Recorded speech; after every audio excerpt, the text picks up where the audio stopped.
Good morning, Year 3-4, and welcome to your third home learning whole class reading session of the week. Today we're going to read chapter 2, and yesterday we read chapter 1, and we thought about the different strategies we could use to help us with our writing, and let's have a look at them.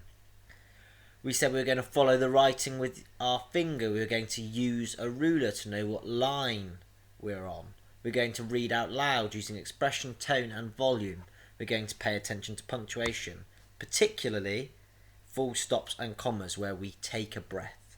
And we're going to sound out unfamiliar words and find out their meaning. However, we said that actually we wouldn't be able to focus on doing all 5 things, and yesterday we picked 3. We picked 2 that I know that all of us can do already, so we're going to pick those 2 again today, and actually we're going to pick the same one we did yesterday. So we're going to follow the writing using your finger, because I know everyone can do that. We're going to use a ruler to know what line you're on, and then you can move it up or down. And we're going to pay attention to punctuation, particularly full stops and commas where we take a breath. And those again are the 3 things we're going to focus on when we read chapter 2 today. Okay, I hope you're following with me. Most people would be a bit alarmed to find that their parents had disappeared along with a whole bunch of uncharted islands. They might feel inclined to phone the police, or the Coast Guard, or just run about shouting. Not Oliver. He was a crisp, and made of sterner stuff than that. He hadn't panicked when his baby buggy was carried off by an eagle on the expedition of the Forgotten Mesa. He hadn't lost his cool when his parents took him on that ill-advised cycling trip around the crater of Mount Firebelly. But it's supposed to be an extinct volcano, Dad had yelled, while lava bombs bounced off their cycling helmets. He had barely batted an eyelid when a bear stole his sleeping bag on the north face of Mount Rainier. He barely batted one now, just ran downstairs and out onto the beach, looking around in case his parents had come ashore without him noticing. But the beach, in the wintry afternoon sun, was long and empty and completely parent-free. The orange dinghy rasped against the sand, down on the foreshore where the small waves kept spreading neat doilies of foam under it. Oliver pulled it further up the beach and wondered what to do. Then he noticed that there was still one island left in the bay. It was the littlest and lowest and least interesting of them, the one his mum and dad had ignored when they went motoring off to explore the taller ones. Even from the shore, with the low sun shining in his eyes, Oliver could see that they were not on it, but perhaps it held some clue to where they'd gone. He ran back to the Explorermobile and packed a rucksack with useful things. Then he locked the house up and put a note on the front door which read, "Back soon." How he hoped he would be. He scampered to where the dinghy waited and shoved it out into the sea again. Whop, whop went the waves, slapping its blunt orange nose. Oliver heaved himself aboard. He couldn't work the outboard motor because his arms weren't strong enough to tug the starter cord, but there were oars stowed neatly on the bottom boards, and he pulled them out and started rowing. It didn't take him long to reach the island, where he pulled the dinghy up on the sheltered shoreward side. The island was just as small as it had looked from the beach. Clumps of greyish grass sighed softly as the sea wind stirred them. There were snaggles of driftwood, festoons of weed, a length of old tarred rope. There was a ramshackle heap of twigs balanced on the pile of boulders which were the highest place on the island. That was all.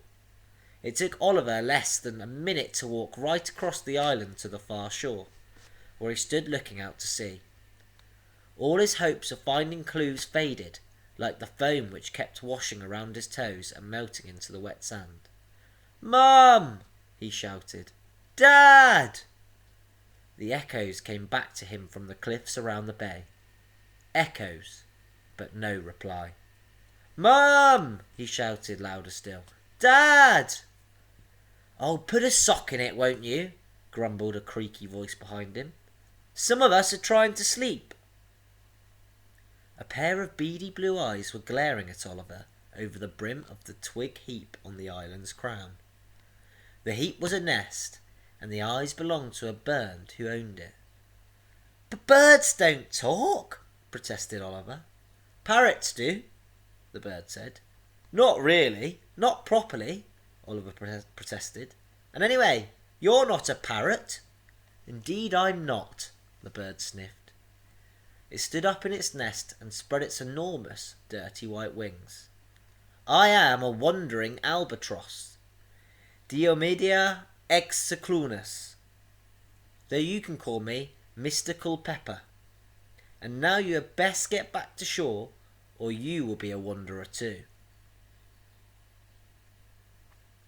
"What does that mean?" wondered Oliver. "Tss," the bird said. "Don't they teach you youngsters anything these days? Not all islands stay where you put them. Some move about. Here one minute, gone the next. This is one of them.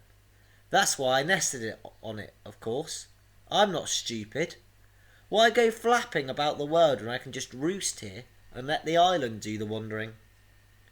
Oliver looked down at the island. Between his feet he saw rock, sand, grit, dune grass, and ground down seashells. It didn't look as if it was going anywhere. "How do they move?" he asked.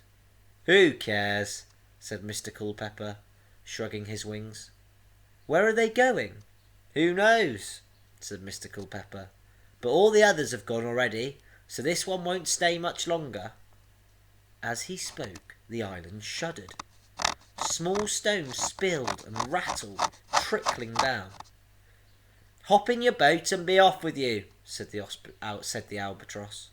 "No," said Oliver. "Not me. I'm staying. Wherever those islands went, I must go too. My mum and dad were on one of them, you see." "That noisy couple," said Mr. Culpepper. "Suit yourself, but you'd be better off without them, if you want my opinion."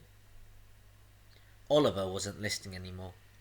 The island lurched, almost throwing him off his feet. He crouched down. He curled his fingers and toes into the sand like roots clinging on. The island sank a little. Water bubbled whitely around its edges. Then it turned slowly around and started to move out of Deepwater Bay, following the golden pathway that the evening sun had painted on the waves. As soon as he was used to the movement, Oliver ran round to where he'd left his boat and made sure it was still safe above the tide line. Looking back, he watched the shore fall swiftly behind. A fiery shard of the sunset reflected for a moment from the window of his bedroom, and he felt very sad that he would not be sleeping there that night. He almost launched the boat and rowed back to the beach. It was not too far, not quite, not yet, but there'd be no point in going home without Mum and Dad. Without them, it wasn't really home at all. So he turned his back on it and watched the sun dip down into the western sea and ate a sandwich. "What's that you're eating?" asked Mr. Culpepper. "Tuna mayonnaise," said Oliver. The albatross snorted. "New-fangled muck!" He spread his wings and soared out over the ocean in the twilight, dipping down to snatch a fish out of the waves. Oliver sat watching the empty sea, hoping for a glimpse of the other islands. He watched until it grew too dark to see anything else, and then curled up in the grassy space among the rocks, put his rucksack under his head for a pillow, and slept. All through the night the island kept moving. Oliver slept soundly, soothed by the island's steady motion and the snore of the sea upon its shores. Then, through his dreams, he heard another sound. Doof! It went, and ow! Oliver sprang awake. The sky was the palest grey, and a few last stars were fading. A wind from the west whispered the grasses. "Brother," said someone nearby. It wasn't Mr. Culpepper. The albatross was sleeping still, safe in his scruffy nest with his head stuffed under his wing. "Mum," said Oliver hopefully. "Dad, He clambered over the rocks to the beach. There on the shore sat a mermaid, rubbing her nose. "Who put this island here?" she asked. "Not me," said Oliver. He had never seen a mermaid before. In fact, he had thought they were just in stories. But then he'd never seen a moving island, or a talking Diomedia exulans, till yesterday, so he wasn't as surprised as he might have been. The mermaid seemed to be about his own age, and she was starting to get a black eye. "There I was, swimming along, minding my own business," she said, "and suddenly there's an island in my way. It's a danger to shipping, that's what it is. It's a wonder I wasn't knocked unconscious." "Have you ever seen any other islands?" asked Oliver. "My mum and dad are on one. I'm looking for them." "Sorry," said the mermaid. "I didn't even see this one. My eyesight isn't very good. I can hardly see you. Come over here. You're just a blur." Oliver went closer. The mermaid frowned at him with vague blue eyes. "Well," she said, "you're an odd-looking character." Oliver thought that seemed pretty rich, coming from someone who had at least half fish, but he was a polite boy and did not try to argue. Instead he said, "My name's Oliver." "Mine's Iris," said the mermaid. "You don't know of a place called Farsight Cove, do you? I was told there's a beach optician there. That's where I was going when your silly island got in my way." This was not the first time her short-sightedness had got Iris into trouble. Apart from anything else, it made other mermaids laugh at her. Well, it was one of the things that made them laugh. All her sisters and cousins were beautiful creatures with eyesight as clear as their singing voices, and they liked to sit on rocks with a comb in one hand and mirror in the other and sing eerie songs at passing sailors. Perhaps it was because mermen were all rather dull, stay-at-home sorts, who didn't much like mermaids' company and preferred to lounge about in their grottos, reading newspapers and discussing the latest Finball results. At any rate, the mermaids enjoyed the thought of those sailors going home and telling everyone about the lovely mermaids who had sung to them and being haunted by their singing forever. Iris was nothing like that at all. She was rather plump, and she could never remember where she put her comb and mirror. She couldn't see the point of sitting on rocks and caterwauling all day. The one thing she tried singing to a handsome fisherman in his boat, it had turned out not to be a handsome fisherman or a boat at all, just a passing walrus. "Sorry," she told it. From a distance she looked like a little brown boat with a man sitting in it. Said the walrus. "You need to get your eyes tested, dear." And it told her about the beach optician at Farsight Cove. Oliver had heard about this beach optician too. He remembered his mum and dad talking about the dotty old man who wheeled his whip-barrow of eye charts, instruments and glasses down the path to the cove each day and sat there on the sand waiting for mermaids. They had laughed and shaken their heads because they didn't believe in mermaids. Oliver looked hard at Iris and decided there was no way he couldn't believe in her. "Farsight Cove is quite close to Deepwater Bay," he told her, "but they must both be miles and miles away by now. This island is moving, you see. It's been moving all night." "Of course it has," said Iris. "It's one of the Rambling Isles." "The what?" "The Rambling Isles. They're not really islands at all. They're alive, although they're made of stone. They wander the oceans, and they're always getting mistaken for ordinary islands. But really, they're more like very big, stony giants." "Oh," said Oliver. "Well, where is it going?" "How on earth should I know?" asked Iris. "You really do say the strangest things. I expect it's just rambling around, collecting stuff. That's what Rambling Isles do. But I suppose you could always task it." Oliver looked around, bewildered.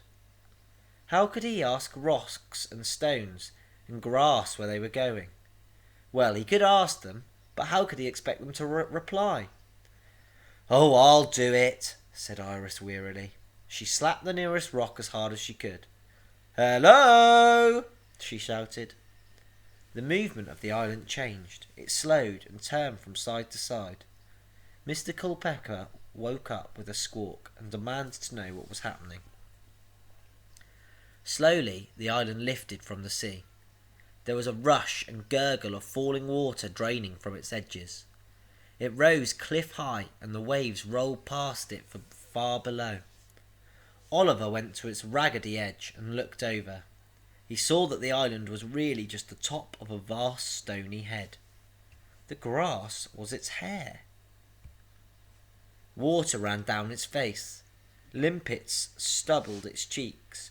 Seaweed and old carrier bags were tangled in its bushy eyebrows. Two big eyes peered up at Oliver.